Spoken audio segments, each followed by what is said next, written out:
Welcome to the session my rockstars. I hope सब बढ़िया है ना, ऑल गुड। आज हम हमारा सेशन थोड़े हटके वे में स्टार्ट करेंगे। कैसे? बुलाएंगे हमारे बड़ी प्यारे से स्वीट से नाइटिंगेल को हमारे साथ, जो कि है यहाँ। आ जाइए हमारे प्यारे नाइटिंगेल, एंड ये आपके लिए कुछ परफॉर्म करने वाला है। तो लेट्स स्टार्ट। तू है तो दिल धड़कता है, तू है तो सांस आती है, तू ना तो घर घर नहीं लगता, तू है तो डर नहीं लगता, तू है तो दिल धड़कता है, तू है तो सांस ऐसे थोड़ी होता है यार। आई। मैं सिखाता हूँ, बीट ही नहीं पकड़ पा रहे हो। हम क्या है, खानदानी सिंगर है। हमारे दादा रामलाल वो भी सिंगर थे, उनके दादा के दादा श्यामलाल वो भी सिंगर थे। मैं आपको बीट पकड़ के सुनाता हूँ। तू है तो दिल धड़कता है, आ रही है ना भाई? तू है तो सांस आती है। मैं सिखाता हूँ आपको, मैं सिखा के आता हूँ इनको। आप 2 मिनट दो, आओ आओ। बट मैंने फ्रॉक को ही बुलाया नहीं था, ऐसे कैसे आ गए? कोई भी चलते फिरते आ जाता है। बट कोई बात नहीं, अब आ गए तो आ गए हैं। आपको एक लाइव एग्जांपल मिल गया कि ये पोम में होने क्या वाला है। तो शुरू करते हैं विदाउट फर्दर अडू हमारे चैप्टर के साथ, the frog and the nightingale, written by Vikram Seth. किससे स्टार्ट करेंगे? सेटिंग के साथ, क्योंकि अगर हमें पता है पोम हो कहाँ रहा है तो रिलेटिविलिटी ज्यादा होगी। तो to start with the setting of the place, it is set in a bog. अब बॉग क्या होता है? बॉग मतलब एक ऐसा एरिया जो मोस्टली मडी एंड ग्रासी, इसका कॉम्बिनेशन है। साइड में एक छोटा सा पॉन्डिश एरिया भी होगा, but mostly muddy and grassy and dirty, ऐसा काइंड ऑफ अ प्लेस है। यहाँ पे काफी सारे एनिमल्स साथ में रहते हैं। This is the setting of the pome. आगे बढ़ते हैं with the mind map discussion. So the story, हम इसका लाइन बाय लाइन क्यों नहीं कर रहे? अ वेरी इंपॉर्टेंट क्वेश्चन, क्योंकि आपने ये सारे पोम्स एंड चैप्टर्स पहले ही कर लिए। हम यहाँ पे आए हैं एग्जाम प्रेपरेशन के लिए, जो कि आपको की पॉइंट्स के साथ करनी है। की पॉइंट्स ऑफ द पोम, की पॉइंट्स ऑफ द चैप्टर्स, जो भी हम कवर करेंगे। इसलिए माइंड मैप लेंगे इस पूरे पोम की। तो to start with, in a forest Bingle Bog. Bingle Bog क्या है? फॉरेस्ट का नाम है। तो in a forest named Bingle Bog there lived an incorrigible frog. हमने फ्रॉग को इनकॉरेजिबल क्यों बोला है? बिकॉज इसे लगता है ये बहुत ही बेहतरीन गाना गाता है, जैसे कि हमारे सेशन के स्टार्टिंग में फ्रॉग का गाना आपने सुना, और बिना किसी का ताना सुने या बिना किसी का ना मत गाओ ये सब सुने, वो चिल्ला चिल्ला के सारा दिन गाते हैं। दैट्स वाई इनकॉरेजिबल बोला है। इनकॉरेजिबल का सिंपल मतलब होता है जिसे जितना भी ना कर लो वो आपका बात सुनेंगे ही नहीं। तो they lived an incorrigible frog who always sang with his annoying voice, and all the other animals hated his voice. This is an important thing, that all the other animals hated his voice, and most importantly सब बोलते रहते मत गाओ भाई, बख्श दो हमें, but ये सुनने वालों में से थे नहीं। One night something different happened, something very like unexpected thing happened. क्या हुआ? A nightingale came and started sweet singing.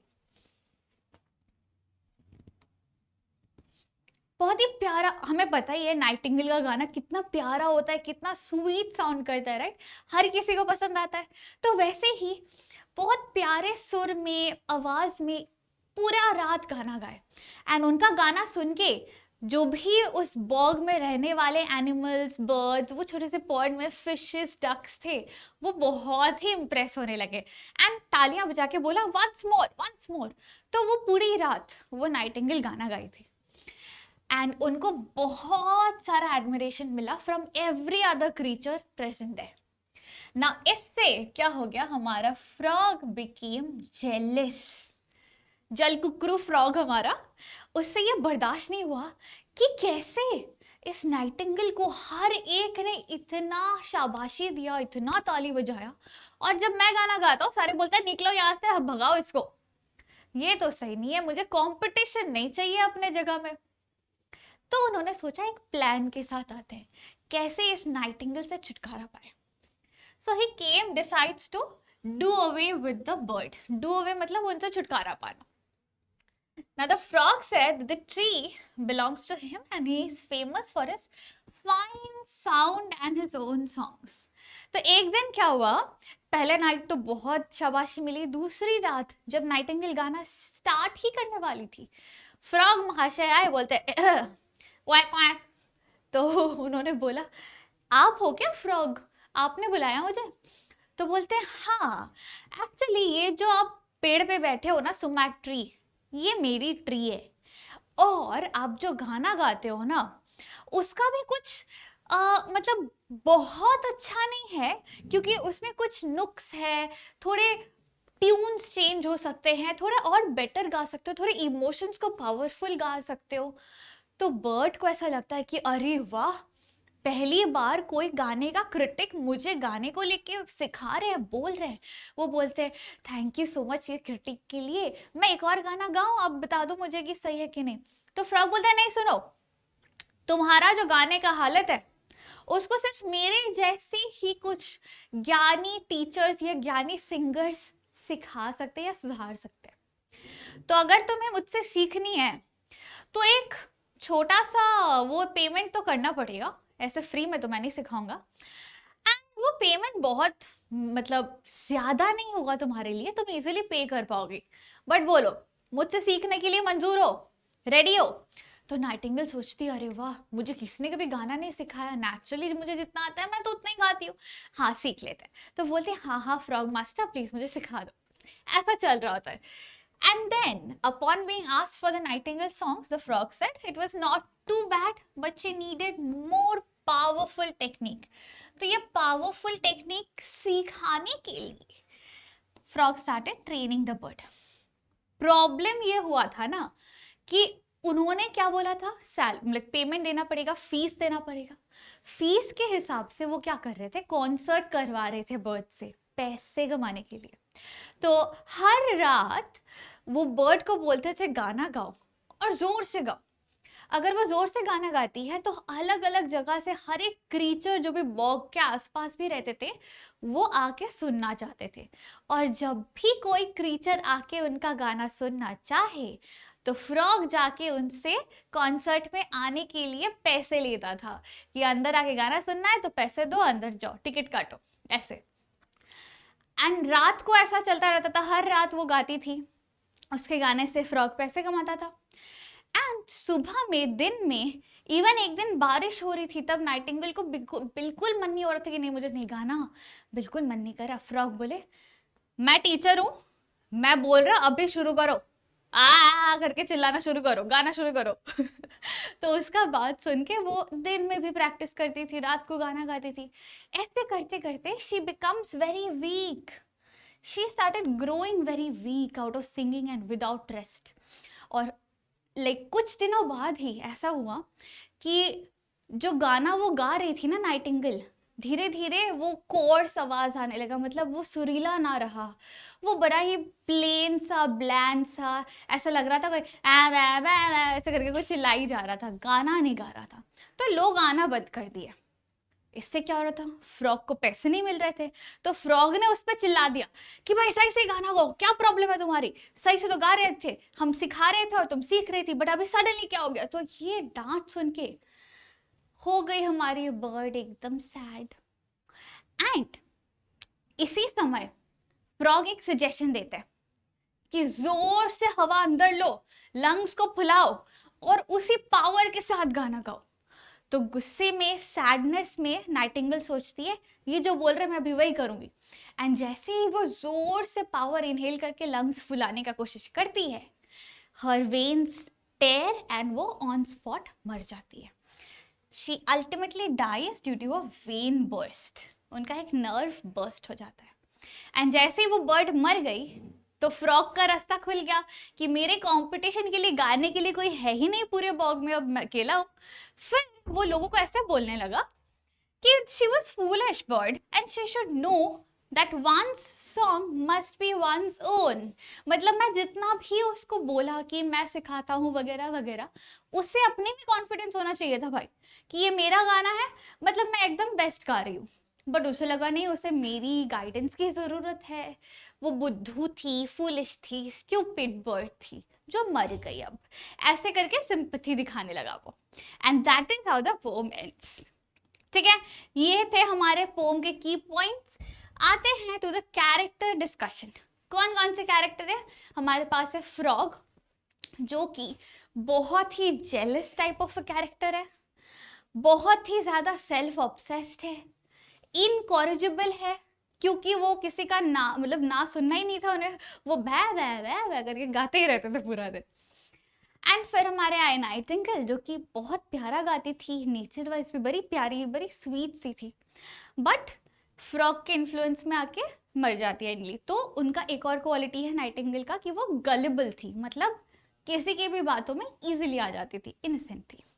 ठीक है, coming to the main idea of the poem. Poem का मेन आइडिया क्या है जिससे आप भी लेसन सीख सकते हो? One should have confidence in their own talent and not be easily influenced by others. अगर बर्ड को अपने टैलेंट पे कॉन्फिडेंस होता कि भाई मुझे पता है मैं अच्छा गाती हूँ, लोग इतना तारीफ करते हैं, सुनने के लिए पागल होते हैं, तो मुझे किसी और की ट्रेनिंग की क्या जरूरत? अगर उसे ये कॉन्फिडेंस होता तो वो आज मरती ना, जिंदा रहती। So be confident with your talent and do not get influenced by anybody else. ठीक है? And coming to the last and the most important thing, poetic devices क्या क्या है पूरे पोम में। कुछ एग्जाम्पल्स मैंने प्रोवाइड किए हैं, उन्हीं डिवाइसेस के और भी examples throughout the poem आपको मिलेंगे। It's a very very long poem, ठीक है, वो निकाल लेना। राइम स्कीम क्या है? उसका एक पैटर्न है, ए बी बी सी सी ऐसे काइंड ऑफ जाता है।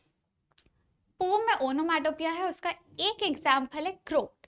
इन the first stanza only you will see the frog croaked पूरा टाइम, पूरा दिन। मतलब क्रोक का क्या मतलब है? वो जो आवाज निकालता है ना, क्रॉक क्रॉक ऐसा काइंड ऑफ, वो आवाज को क्रोक बोलते हैं, एग्जैक्ट साउंड वर्ड। नेक्स्ट है repetition, on and on and on. Again first stanza में ही है ये ऑन, एक्चुअली इसका स्पेलिंग है on and on and on. तो ओ एन की जगह पोर्ट ने यहाँ पे पोर्टिक लिबर्टी लिया है, पोर्टिक लाइसेंस लिया है, एक रिदम बनाने के लिए AWN लिख दिया है। Next alliteration. एलिटरेशन क्या होता है? इनिशियल कॉन्सोनेंट साउंड रिपीटिंग, ये आपको पोएटिक डिवाइसेस वाले सेशन में दिख जाएगा। बिंगल बॉग, ब साउंड रिपीटिंग, क्रैश कैकोफोनी, सी साउंड रिपीटिंग, ऐसे और भी एग्जांपल्स है। एंटीथीसिस, एंटीथीसिस का मतलब क्या होता है? दो ऑपोजिट आइडियाज को एक सेंटेंस में यूज करना। डस्क एंड डॉन, एक सूर्यास्त और एक सूर्योदय, so opposite terms. Morning and night, ये भी ऑपोजिट ही है, हमें पता है। ट्रांसफर एपिथेट, ट्रांसफर एपिथेट कहाँ है? And the crash cacophony blared out from the sumac tree. मतलब क्या होता है? एक नाउन को एक एडजेक्टिव देके उसके नाउन का इंफॉर्मेशन बढ़ा के देना किसी को। जैसे फॉर एग्जाम्पल ब्लू बस, तो बस एक हमें पता है नाउन है, हम बस के बारे में बात कर रहे हैं, बट कौन सी बस, एग्जैक्ट इंफॉर्मेशन, ब्लू कलर वाली बस, तो that is transfer epithet. Imagery कहाँ है? यहाँ पे जो भी सुमैक्ट्री है, नाइटिंगेल गा रही है, फ्रॉग पैक पैक कर रहा है, या फिर बहुत सारे बर्ड्स आए हुए हैं या फिशेस आए हैं, everything can be imagined, visual imagination है, विजुअल इमेजरी यूज करके। Personification, frog has been personified, I wield my pen. So for example I या ही या कोई भी प्रोनाउन ऑफ द फ्रॉग, अगर हम ह्यूमन प्रोनाउन दे रहे हैं फ्रॉग को, तो वो पर्सोनिफाई हो रहा है। मेटाफर, मेटाफर क्या होता है? Basically comparing two things, and यहाँ पे क्या क्या कंपेयर हो रहा है? Comparison between this is a fairy tale and you're a Mozart in disguise. मतलब एक हो रहा है फेरी टेल, दूसरा हो रहा है मोजार्ट के साथ उनका, मतलब मोजार्ट कौन है? बेसिकली एक बड़ा ही टैलेंटेड म्यूजिशियन है।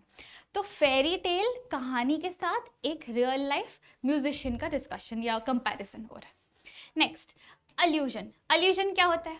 अल्यूजन का मतलब कोई एक हिस्टोरिकल या फेमस फिगर को मेंशन करना इन द पोम और in the like through the lines. तो यहाँ पे बहुत सारे हैं, बहुत सारे, मैंने सारे एग्जाम्पल्स भी दिए।